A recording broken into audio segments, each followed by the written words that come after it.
Hey Geminis, how y'all doing? Welcome, welcome, welcome. I am so very pleased to be back with y'all from my new setup over here. Got a new setup working. Took me a minute to get back with y'all, but it makes it all the more sweet to be here now. And we're gonna be doing your September general reading here. So I want to get right into the meditation as always.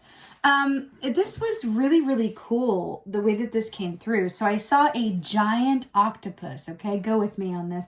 I saw a giant octopus, right? And had all of its tentacles splayed out, right?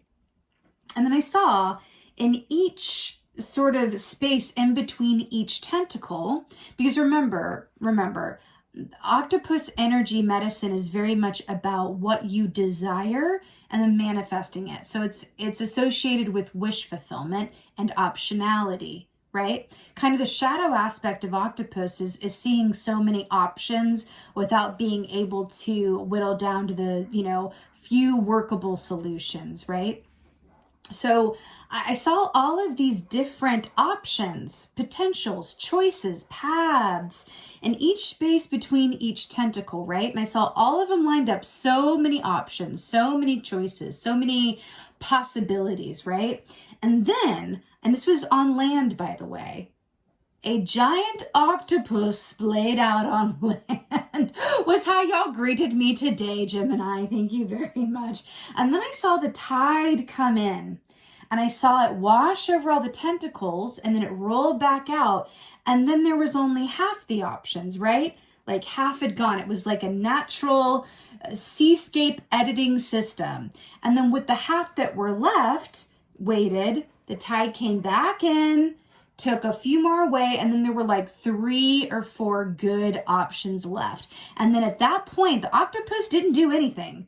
It just allowed the tide to come in and out, natural editing system. But then when there were only a few left, right, the survivors, the ideas, options, potentials that made the cut and didn't go out with the tide, right, then it turned its focus on them and wrapped a tentacle around each of those to pursue each of those possibilities and potentials. Why I'm so obsessed with this, and what I feel like the message is inherent for y'all, is that this doesn't feel like a time to do a whole lot of action. It's about collecting your possibilities and potentials and allowing time to be the active filtration system. Because I feel like you guys have a lot of ideas, a lot of thoughts, a lot of what ifs, a lot of should I not, what if, when, how, what if I do this, then what? Allow time to be the natural filtration system that it is without you feeling the need to go and enact too much of your intention and purpose. The reason being that there's just a little too much going on for you to act on all of it. And if you act too soon without practicing just a bit more patience, you can end up draining a lot of your energy and acting on some of those things that aren't necessarily as strong potentials as the other ones over here that you're not acting on first. So you act on the ones that aren't really as strong, they don't work out, and then you kind of have to recharge and build up your energy again before you can get back to the original 3 that were strongest, that you would have known about and saved your energy to act on had you shown a bit more patience and trust, right? If your mind is really filled with a lot of different things, that can be an indicator, right? If you're going, should I not? If you have more questions than answers, usually the advice is not to like, go and find those answers at whatever costs. No, it's usually an indication that time and stillness and quiet Time is wonderful. Time will come in and remove some of those options in your mind for you just by the wheel turning. So allow that wheel to turn in your favor without you doing too much right now. Keep your options open, I'm hearing. And then you'll have a few good ones left over that then when you act on those, it's purposeful action that will pay off its dividends, right? Okay, cool. Let's get with your animal energy is. But it's octopus, so that feels really, really good, right? I'm so obsessed with this.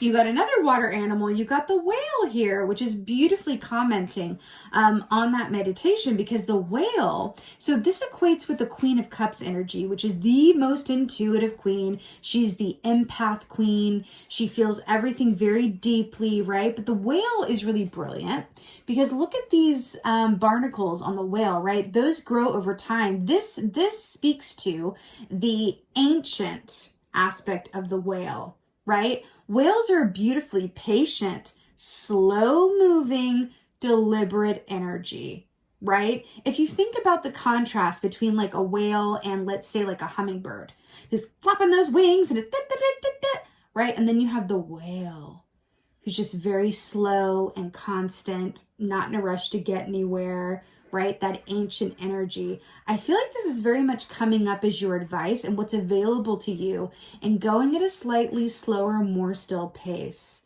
right? But there's something about that too. I feel like there's a group of y'all who maybe feel like you haven't been doing very much or haven't been doing enough, but there's a difference between being busy and having inner movement and stillness. Not saying like don't have inner movement and stillness. It's just about maybe not the best time to spring into action about your 9,000 different ideas or options or questions or maybes that you have, right? Literally in the ocean, and we talked about the tide coming in and removing the options that weren't as strong or that maybe weren't going to pay off as well as the other ones, and then working from what was left. Would you rather work smarter and not harder? That's what I feel like the whale is asking you. Also, the whale connects in with music and sonar sound, right? So there's a certain aspect of that as well. I feel like if one sense is going to work mostly in your favor right now, like yes, it's your intuitive sense, but I feel like it's sound. I feel like it's sound therapy, sound healing, sound listening, music. Music. If music is a vehicle through which your mind is able to be free, then that's a beautiful indication for you with this whale, or singing maybe even, right? Whatever frees up that mental activity, energy that my fellow air signs are so, abundant in and tap into the vibrations of, what actually resonates and feels good for you from a soul perspective, because the decisions, the choices, the options that you have before you want to be whittled down and edited, through means that are not your active mental, choices and making lists and crossing things off and asking other people what they think. It wants to happen within and through you more organically at its own pace, and trust that if you allow for that, you're going to work smarter, not harder, and have more energy at the end to actually take action on what is in your best and highest good to take action around. Okay? All right. See what's going on for Gemini for September. I love whale energy. Directly related to the heart chakra as well. I feel like it's such a cliche for a reason that your heart has all the answers, right? Oh, you are not ready. Spirit of Cups. So this equates to the Knight of Cups. You got so much water energy here. I'm here all day for it. So the Spirit of Cups. So do you see this like sleeping lady with this butterfly with this beautiful like chrysalis energy? Literally, what were we just talking about? Working smarter, not harder, allowing yourself with the flow of time and inspiration to remove some of that Seven of Cups energy you have going on in your mind space right now, right? This is really beautiful, which leads to metamorphosis. Can you just be where you are from a place of inner movement and stillness as opposed to external movement and action, right? So also with the Knight of Cups here, the Knight of Cups is the dreamer, but also the Knight of Cups speaks of doing work that you love to do that doesn't feel like work, right? Because you really love it, right? It also speaks of, relationships that are very emotionally fulfilling. I'm getting a specific message around this. Is there someone, a support system, it could be a group of people, or someone in your life that is able to hold down the fort and do some of these more active to-dos so that you can take this, retreat time to go within yourself and kind of be the whale and allow things to happen around you. That's what this feels like. Can you allow things to happen around you a little bit more? And trust that in doing so, when it is time for you to rise from this chrysalis, the fully formed butterfly, that you'll be able to do so fully formed because you took the time to be goo? Question mark? Okay. So much water. Ooh. Oh, this is great. So we have the Lady of Swords here. So this is the Queen of Swords, which is really brilliant. So this is y'all in your feminine form, right? The Queen of Swords is so brilliant because it's really interesting on this, is commenting on the octopus situation, because she is the Queen of High Discernment. She is the editing queen. She is her own editing system.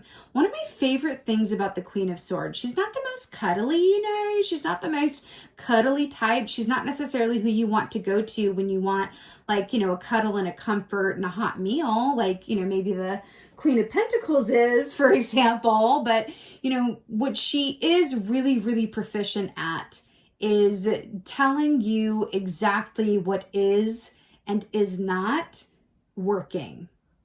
What is and is not a viable option. What is and is not worth your time. What is and is not the truth. And I want to go to that for a minute, this aspect of the truth, because I feel like there are aspects of play of, you know, what is the truth and what is a self-limiting belief that you maybe either inherited or that you grew yourself as a result of your past experiences where there was loss or failure.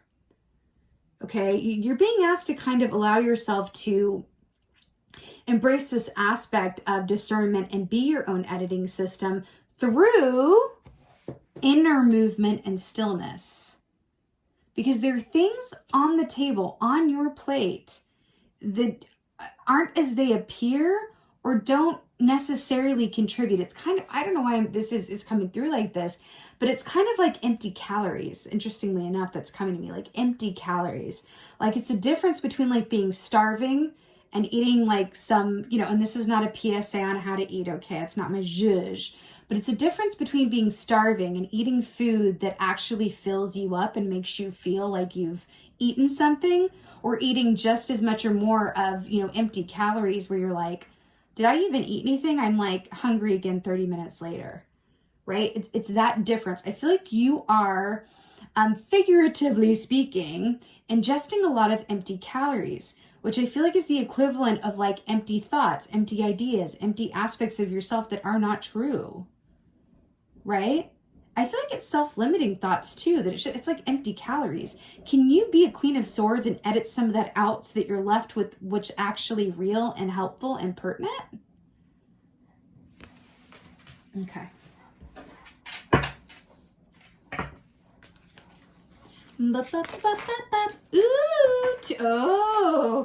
Ooh, 2 for 1. Oh, look at this. I don't even know where to start. So first of all, we have the Innocent, which is the Fool, which I'm really, really obsessed with, because this is about brand new starts and beginnings. But what I'm really obsessed with for you is that the Fool can only move forwards, just like the grasshopper, right? Or the hummingbird can only fly forward.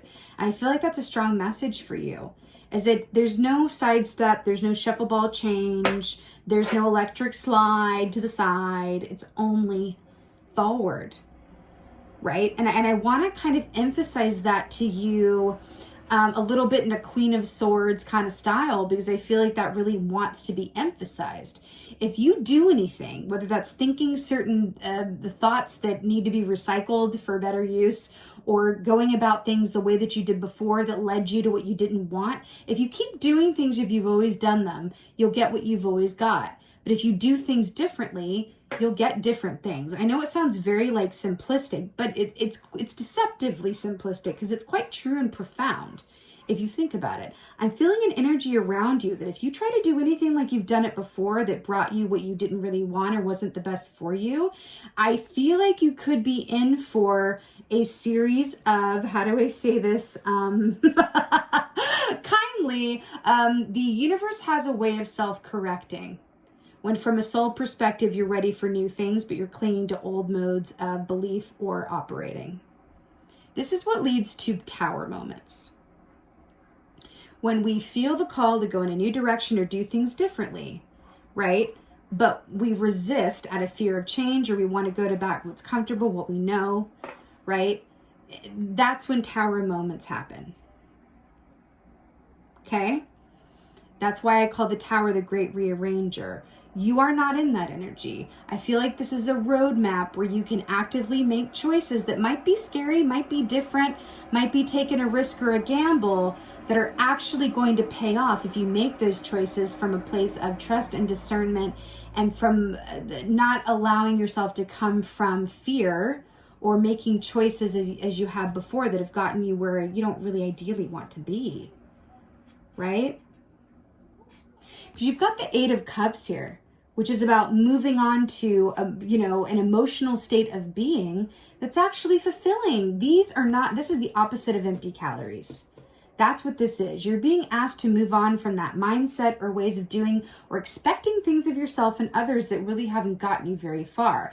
And I want to say something to you that feels very important, because it feels like there's an aspect, because again, this snake is also about shedding its skin and moving into a new cycle post-healing, right?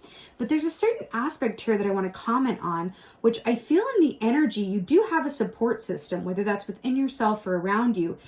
Someone who can kind of like help you carry the weight of some of that more decisive energy while you do the inner movement and stillness, while you kind of calculate and wait for your next best set of options to reveal itself. Because it's very Seven of Cups right now.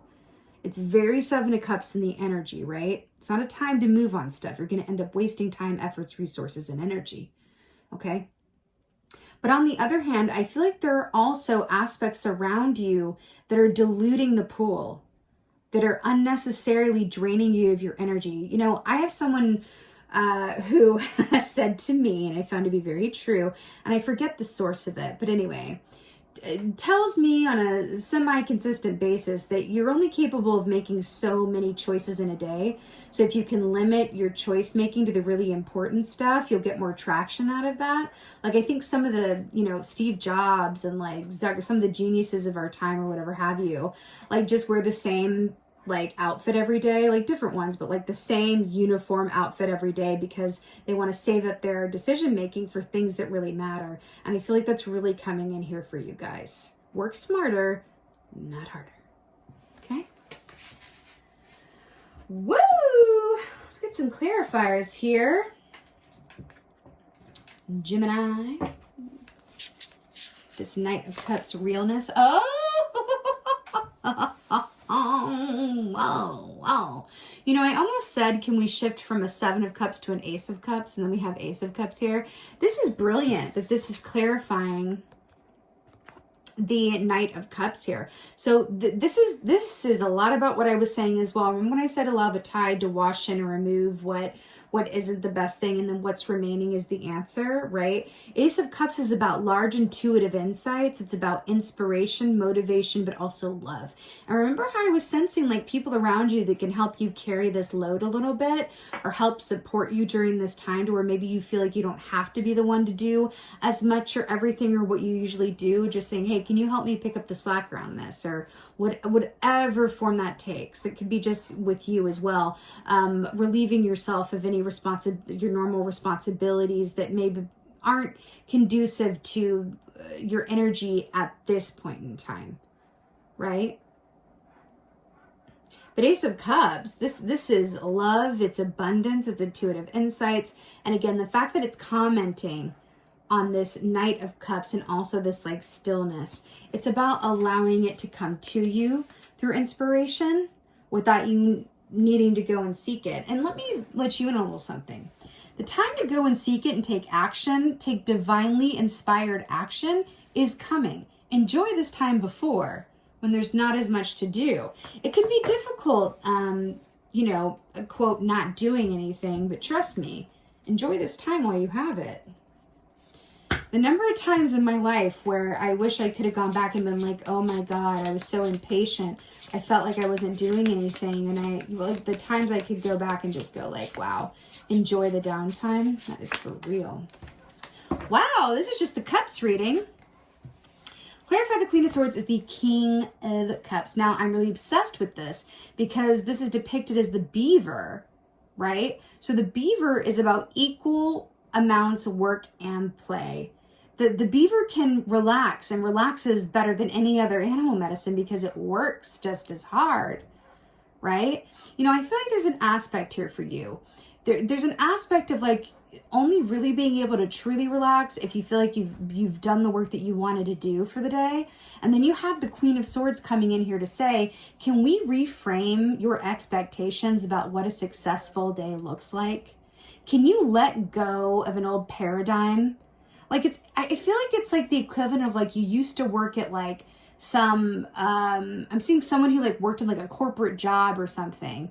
And then you had a certain schedule or a certain list of expectations of like markers. Like if you worked in sales, I used to work in sales, like if you have certain like markers that you have to hit, right? And then that is your standard of success. That's what you look at and go, okay, I hit all my sales goals. That was a good day. Right? Can you release that paradigm that doesn't pertain to you anymore and reframe what a successful day looks like?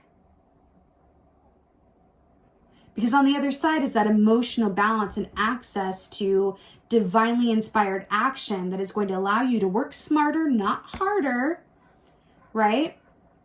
And spend your time and limited, decision-making energy on things that will actually pay off. Okay? Eight of Cups and the Fool. Yum.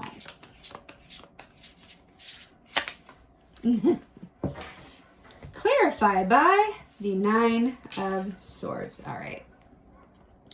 Remember what we were saying about this. The only way is forward. The only moving direction is one way. The Nine of Swords is about staying up at night, right? Nightmares and feeling like, did I do enough today? Did I do this? Was this right? Remember we were talking about allowing yourself to release aspects or paradigms or analysis paralysis or standards that no longer are for you, right? There's an aspect, we have inner movement and stillness, and then we have the key that comes up with someone who's not sleeping very well, right? And then we have this person sleeping right here. I feel like this is twofold because the Nine of Swords is also about intuitive guidance coming in through dream time. Right? So I feel like there's a certain aspect of, I'm getting very specific guidance for you around this. Can you clear your mind as much as possible before you go to sleep so that there's room for divine inspiration to enter in your dream time, your subconscious to speak to you and enlighten you as to the best steps to take? Can you do that? I don't feel like it's going to come from your waking mind. I feel like it's coming from stillness, from sleep, from meditation, from those quieter moments. When you're running about doing things or doing the dishes or running about here and there, I don't feel like much is going to come through. Your ego mind will come through. Your analysis paralysis skills, which you're really good at, 'cause you're an air sign, will come through. But the gems, the gold, the diamonds are going to come through when your subconscious mind is driving the bus, not the conscious mind. Okay? All right. Let's get an oracle. Let's get an oracle for Gemini.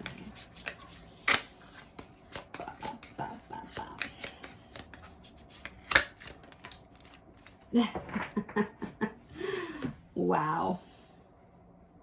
I'm living for this. So y'all got the Lady of the Mirror. So this says reflection, non-judgment. So you see the mirror here? This has a lot to do with that Queen of Swords energy that we were talking about releasing some of that analysis paralysis, about letting go of old paradigms or expectations you have for yourself about what a successful day is and where you are in your journey. This is about seeing things as they are and not as they were or appear to be. I feel like there's a very distinctive magician in reverse energy for you around this. I want you to ask yourself, am I seeing things as they truly are? Or am I seeing things through a lens of illusion that I have taken with me from the past? There's something about an illusion or disillusionment and a call to kind of clear out this lake and make it a river that flows with clear water. Right? That's what this feels like. Reflection, non-judgment. Non-judgment. Can you reframe your idea of success? Can you reframe where you are and know that where you are is exactly where you're meant to be without feeling the need to rush ahead and do the most and really end up wasting your time, resources, and energy, right? You will know the time to act on divinely inspired inspiration. Do you know how you're going to know? Because you're not going to question it. If you have more questions than answers, it's not the time to act. It's a time to go within. And when you know that you feel confident around pursuing certain lines of action and you're not in your head questioning it, that is divinely inspired action. When you start to have more clarity and more answers. The questions lessen, the clarity comes. Okay? All right, Gemini, this was your September general reading. I so hope this helped and resonated with y'all. Would you do me a favor and let me know in the comments how y'all doing? What have I missed? What's going on? How did this land?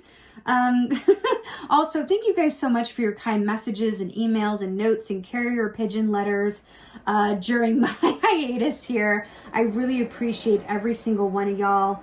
With that being said, I look forward to being back with y'all very soon. And just thank you. Thank you again so much for being here. And most of all, and as always, thank you for being you. And be well. Until next time.